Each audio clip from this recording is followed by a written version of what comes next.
Perempuan, tahukah sindrom ovarium polikistik atau PCOS merupakan ketidakseimbangan hormon yang terjadi ketika ovarium menghasilkan hormon androgen dalam jumlah yang lebih tinggi.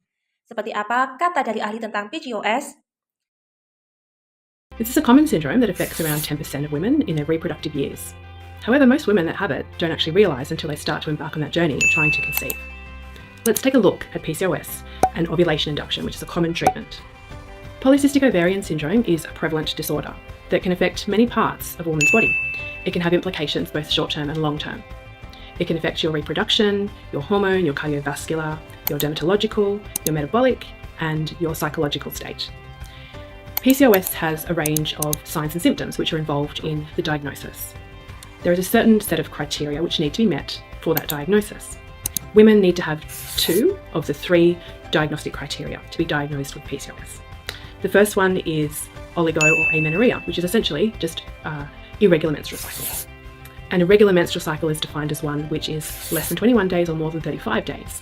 Or if a woman has not had more than 8 menstrual cycles in a 12-month period, she's considered to have irregular menstrual cycles. The second diagnostic criteria is something called hyperandrogenism. This relates to elevated androgens in the female's body. So we will either see these on blood test results, or she may have symptoms of hyperandrogenism, such as acne or excess hair growth. The third diagnostic criteria is polycystic ovaries on Sudah ultrasound. mendengarkan jika PCOS merupakan sindrom umum yang mempengaruhi sekitar 10% wanita di usia reproduksi mereka. Namun, kebanyakan wanita tidak menyadari sampai mereka mencoba untuk hamil. Apa saja dampak PCOS terhadap program kehamilan? Pertama, siklus menstruasi yang tidak teratur mengakibatkan ovulasi tidak teratur dan juga peluang kehamilan akan berkurang. Kedua, mengalami resistensi insulin yang dapat mempengaruhi kualitas sel telur dan meningkatkan risiko keguguran. Terakhir, mengakibatkan anovulasi, artinya ovarium tidak melepaskan sel telur setiap bulan. Tanpa ovulasi, tentunya pembuahan tidak akan terjadi.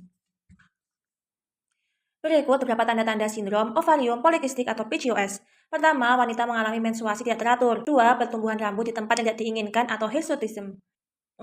Memiliki kondisi badan dengan obesitas, timbulnya jerawat dan juga kista ovarium, penipisan rambut pada kulit kepala, serta penggelapan kulit di lipatan kulit ataupun ketiak atau leher. Berikut beberapa tips mengatasi sindrom PCOS. Pertama, memodifikasi gaya hidup dan juga olahraga yang sehat. Konsumsi obat resep dokter untuk memblokir hormon androgen. Lakukan fertilisasi in vitro atau bayi tabung. Pembekuan sel telur untuk memungkinkan menjaga kesuburan di usia lebih muda yang berguna saat memerlukan IVF. Serta pengobatan endoinduksi dengan obat seperti clomiphene atau letrozole, induksi ovulasi atau inseminasi uterin atau IUI.